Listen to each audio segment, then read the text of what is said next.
The series begins with two Viking warriors, Ragnar and his brother Rollo, locked in a fierce battle against a group of enemies on a mountainside. Ragnar proves himself a formidable warrior, and together the brothers defeat their foes. Following the victory, Ragnar experiences a vision of Odin, the Viking god, collecting the souls of fallen warriors and escorting them to Valhalla, the majestic hall in the sky. Ragnar keeps this profound experience to himself, concealing it from Rollo. The next day, Ragnar imparts his combat skills to his son, Bjorn, preparing him for the annual Viking gathering hosted by King Harald. This significant festival takes place in Kattegat, the main Viking village. Ragnar's wife, Lagertha, expresses concern that Bjorn is too young to attend, but Ragnar insists that at 12, Bjorn is ready to embark on his journey as a Viking warrior. As they journey towards Kattegat, Ragnar educates Bjorn about the festivities, explaining that King Harald will preside over trials and announce upcoming raids, typically targeting Eastern European nations. However, Ragnar reveals his desire to venture westward, having heard tales of lands abundant with riches. Meanwhile, back at Ragnar's home, Lagertha and their daughter face a dangerous situation. Two bandits, aware of the family's absence, attack their house. Lagertha, displaying her own impressive combat skills, fiercely defends her home and defeats the intruders. Upon arriving in Kattegat, Ragnar and Bjorn reunite with Rollo. Seeking respite from their travels, they visit the tavern. Rollo informs Ragnar that King Harald intends to send them eastward, as is customary, dismissing the region as impoverished and lacking any real value. Ragnar seizes this opportunity to share his vision of raiding the West, emphasizing the stories of vast treasures and untold wealth. Rollo expresses doubt, pointing out the perils of navigating the open ocean without knowledge of westward routes. Undeterred,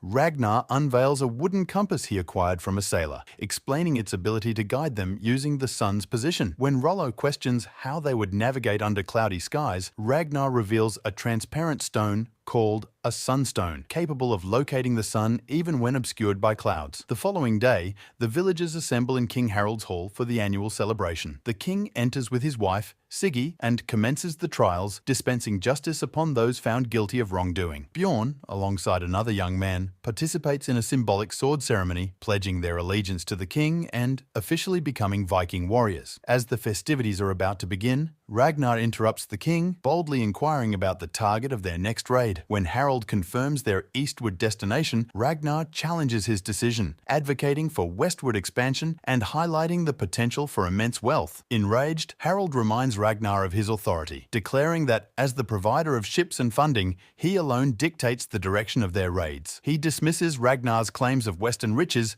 as mere fabrications and commands the celebration to commence. Later, Harald confronts Ragnar privately, reprimanding him for his defiance and threatening to confiscate his land and banish him from the village. Ragnar reluctantly accepts Harald's rebuke, but upon his departure, Harald orders his servant to keep a watchful eye on him, fueled by suspicion and distrust. Seeking guidance, Ragnar and Bjorn visit the seer.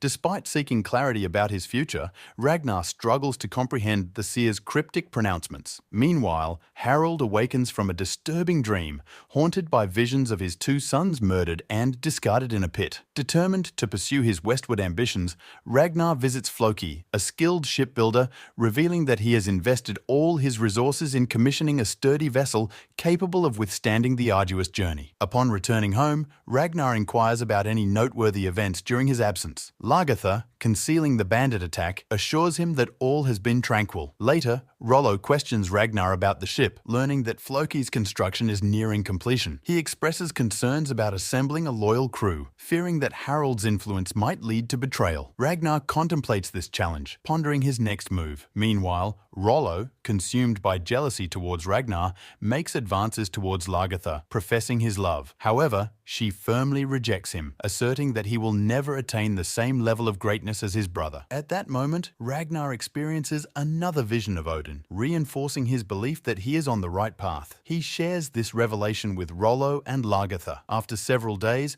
Ragnar, Rollo, and Floki gather to test the newly completed ship. As they embark on their trial voyage, their excitement is palpable. battle. Unbeknownst to them, Harald's loyal servant observes from afar, reporting their every move. Ragnar summons a trusted group of Viking warriors to the home of his friend, Eric. He reveals his plans to sail westward, specifically to England, promising them a share of the abundant treasures they will seize. Despite their initial hesitation, fueled by fear of Harald's wrath, Ragnar convinces them that the potential rewards outweigh the risks. One skeptic, Knut, questions the very existence of these western lands. Ragnar counters by emphasizing that they have nothing to lose by embarking on this journey. Ultimately, the men pledge their allegiance to Ragnar, vowing to keep their mission a closely guarded secret. Despite Lagertha's desire to accompany Ragnar, he insists that she remain behind, unwilling to expose her to potential danger. As Ragnar, Rollo, and their crew set sail, their departure is shrouded in secrecy. However, their clandestine operation is compromised when Knut betrays their trust, revealing their plans to Harald. Unfazed, Harald predicts their demise, confident that they will perish at sea, finding nothing but endless waters. Out on the vast ocean, Ragnar relies on the compass to maintain their westward course. A fierce storm tests the limits of Floki's craftsmanship, yet the ship endures, a testament to his skill. As the storm subsides, cloudy skies threaten to hinder their progress. Despite utilizing the sunstone, Ragnar struggles to locate the sun's position, leading to frustration among the crew. One man, overwhelmed by doubt and fear, lashes out at Ragnar, accusing him of deceit and jeopardizing their lives for a futile pursuit. Ragnar warns the dissenter, but his words fall on deaf ears, inciting further unrest among the men. To quell the mutiny and restore order, Ragnar is forced to eliminate the instigator, making a difficult choice to protect the mission and the remaining crew. Seeking reassurance, Ragnar instructs Rollo to release their captive raven. He explains that if the bird doesn't return, it signifies land nearby. Conversely, if it returns, it indicates they are surrounded by endless ocean. Anticipation hangs heavy in the air as they await the raven's fate. Suddenly, the sound of birdsong reaches their ears. Initially mistaking it for the raven, despair threatens to consume them. However, they soon realize that the calls belong to terns, seabirds known to stay close to land. Jubilation erupts as their spirits soar, reinvigorated by the promise of a nearby shore. With renewed vigor, they push onward, their efforts rewarded as land emerges on the horizon. Their arrival is met with an unexpected sight, a monastery, home to a community of monks. One observant monk notices the approaching ship and alerts the abbot, who interprets their arrival as a hostile invasion. The alarm is sounded, the monastery gates are bolted shut, and the monks seek refuge within. Undeterred, Ragnar and his warriors storm the monastery, their attack swift and brutal. The monks, unprepared for such ferocity, are quickly overwhelmed. Amidst the chaos, Ragnar encounters a hiding monk named Athelstan. To Ragnar's astonishment,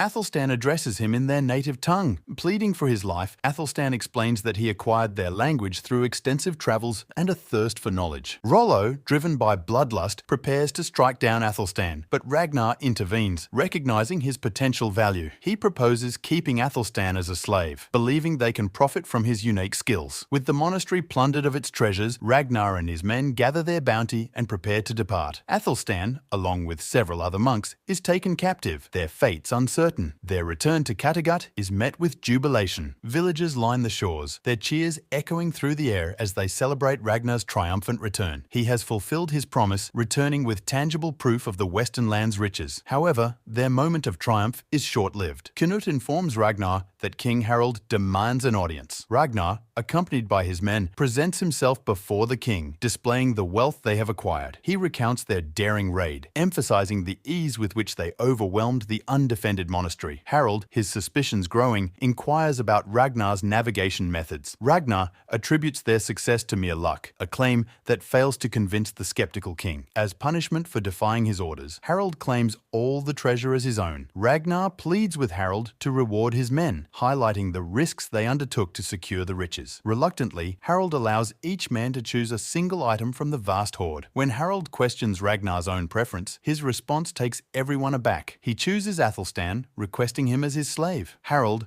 though surprised by the unusual request, grants Ragnar his wish. Back in Kattegat, Rollo confronts Ragnar, expressing his discontent over surrendering their hard-earned treasures to Harald. Ragnar assures him that it was a necessary sacrifice to avoid a bloodbath. He remains confident that they will return westward, reclaiming their lost riches and amassing even greater wealth. Ragnar introduces Athelstan to Lagertha and their children, welcoming him into their home. Later, Ragnar engages Athelstan in conversation, learning about the four kingdoms that lie beyond their own and discovering that the monastery they raided belonged to a king named Ella. Recognizing the importance of language, Ragnar asks Athelstan to teach him English, anticipating future interactions with the inhabitants of these western lands. Driven by ambition and a thirst for further conquest, Ragnar approaches Harold, accompanied by Athelstan. He reveals Athelstan's knowledge of a nearby village, home to an even larger and wealthier monastery. Seeking Harold's permission for another expedition to England, Ragnar pledges to surrender all future treasures to the king. Intrigued by the prospect of even greater wealth, Harold agrees to Ragnar's proposal, but with a condition: Knut must accompany them. Ragnar accepts the stipulation and prepares for their next adventure. As Ragnar departs, Harold summons Knut, demanding that he uncover the secret behind Ragnar's navigation, determined to unlock the mysteries of the open ocean. Upon returning home, Ragnar informs Lagertha that he will be embarking on another westward journey, this time with her by his side. He assures her that Harold's permission guarantees their safety and entrusts Athelstan with the protection of their children during their absence. With preparations complete, Ragnar, Lagertha, and their crew set sail for England once more. Their arrival is met with resistance. English guards, stationed along the shore, confront them. Ragnar attempts to deceive them, claiming to be peaceful traders. The English captain, wary of their intentions, insists that they accompany him to King Isla, seeking his permission for any trade activities. Ragnar, sensing a trap and predicting their imminent capture, makes a decisive move. He and his warriors launch a surprise attack, overwhelming the English guards. Despite their fierce resistance, Ragnar and his men emerge victorious, though one English soldier manages to escape, fleeing into the surrounding wilderness. Anticipating reinforcements, Ragnar acts swiftly. He captures an English soldier, forcing him to guide them to the nearest village. As they approach the village, Ragnar makes an unexpected decision. They will wait until the following day to strike. Rollo questions his judgment, but Ragnar assures him that his plan will become clear in due time. Meanwhile, the surviving English soldier reaches King Isla, recounting the Vikings' arrival and their brutal attack. Recognizing them as the perpetrators of the previous monastery raid, Isla flies into a rage, ordering his military commander to hunt them down and show them no mercy. The following morning, as dawn breaks over the English countryside, Ragnar and his warriors prepare for battle. They lie in wait, their senses heightened, until the sound of church bells reaches their ears, the signal they've been waiting for. As the villagers gather inside the church for Sunday Mass, Ragnar and his men storm the village, finding it eerily deserted. Capitalizing on the opportunity, they descend upon the unsuspecting churchgoers. Ragnar, wielding his charisma and strategic mind, assures the terrified villagers that no harm will befall them if they offer no resistance. The priest, heeding Ragnar's words, instructs his flock to comply. True to his word, Ragnar restrains his men from unnecessary bloodshed. They efficiently relieve the church and the village of their valuables. Amidst the chaos, Lagertha witnesses a disturbing scene. Knut, overcome by a surge of aggression, attempts to assault a woman inside one of the houses. Lagertha intervenes, but Knut, fueled by a dangerous cocktail of power and entitlement, strikes her and attempts to overpower her as well. Lagertha, drawing on her combat skills and unyielding spirit, fights back with ferocity, ultimately killing him with a swift and fatal blow. She reports the incident to Ragnar, who, despite the complications it presents, supports his wife's actions. With the village thoroughly plundered, Ragnar and his crew, accompanied by Lagertha, make their way back towards their ships, eager to escape with their bounty. As they reach the shore, a formidable force awaits them. The English military commander, leading a contingent of soldiers, stands between them and their escape. With a thunderous roar, the command to fire is given,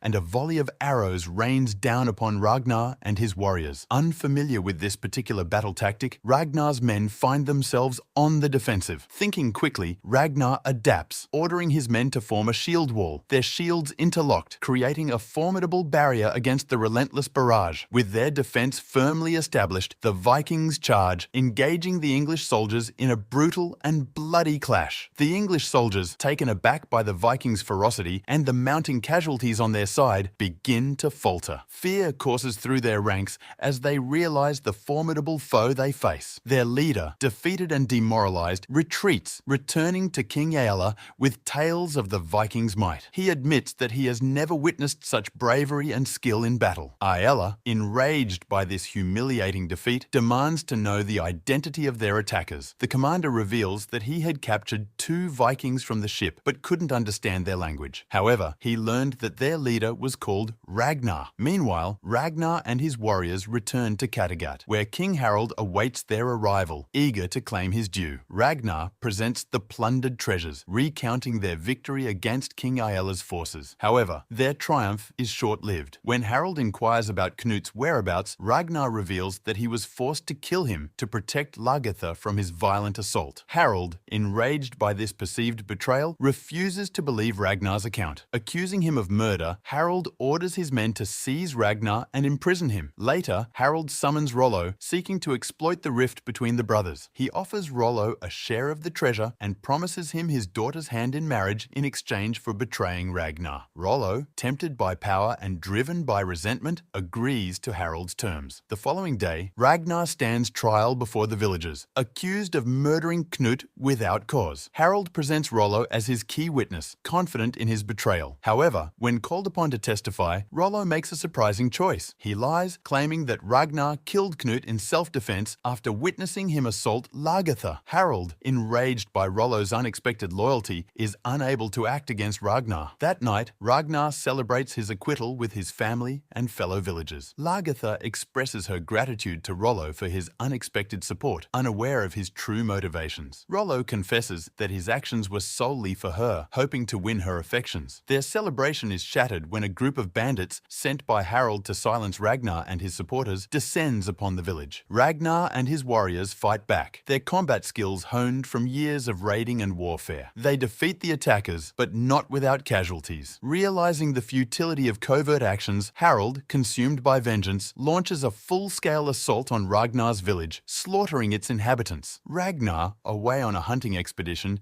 hears the villagers' desperate cries and rushes back, his heart pounding with dread. He arrives to find his village engulfed in chaos, his friends and neighbors brutally slain by Harold's forces. Despite being outnumbered and nursing injuries sustained during his desperate ride, Ragnar charges into battle, his axe singing a deadly song as he confronts Harold's men. He fights with the fury of a cornered wolf, but he is gravely wounded, his movements hampered by pain. As Harold closes in for the kill, Ragnar knows he must buy his family time to escape. He stumbles towards his home, each step a testament to his indomitable spirit. Inside, he finds Lagertha, Bjorn, Gyda, and Athelstan, their faces etched with fear. With a heavy heart and a warrior's resolve, he urges them to flee. He leads them towards their boat, knowing it is their only chance for survival. As Harold enters Ragnar's home, expecting an easy victory, he finds Ragnar leaning against the wall, his breathing shallow, his body a tapestry of wounds. Feigning surrender, Ragnar acts as if he's asking forgiveness from the gods. Then, in a burst of unexpected strength, he lunges, catching one of Harold's men off guard. His axe finds its mark, silencing the surprised warrior. Before Harold can react, Ragnar escapes on horseback, riding away from the carnage, his heart heavy with the weight of his losses. As Ragnar flees into the dense forest, Lagertha, Bjorn, Gyda, and Athelstan reach their boat and push off from the shore, the image of their burning village seared into their memories. Ragnar, pursued relentlessly by Harold's men, emerges from the tree line, the sound of his pursuers' horses pounding in his ears. He reaches the riverbank, his horse struggling for purchase on the slippery rocks. Across the churning water, he sees his family, their small boat, a beacon of hope in the encroaching darkness. Just as Harold closes in, ready to deliver the final blow, Ragnar collapses, his vision fading, his body succumbing to exhaustion and his wounds. As darkness closes in, he surrenders to the currents, his body slipping beneath the surface. Athelstan, watching in horror from the safety of the boat, dives into the icy water. He swims towards the spot where Ragnar disappeared, his heart pounding with a desperate hope. He finds Ragnar, unconscious and drifting, and with a surge of adrenaline, he pulls him to the surface. Together, they reach the boat, where Lagertha and the children haul them aboard. As they sail away, leaving the smouldering ruins of their village behind, they are united in their grief, their loss, and their determination determination to survive. They seek refuge at Floki's remote dwelling, where they tend to Ragnar's wounds and begin the long process of healing. Meanwhile, in Kattegat, King Harald, victorious but hollow, sits upon his throne, his wife, Siggy, and daughter, Theory, by his side. A visitor arrives, King Horik of Sweden, a powerful Viking ruler. He seeks an alliance with Harald, sealed by a strategic marriage between himself and Theory.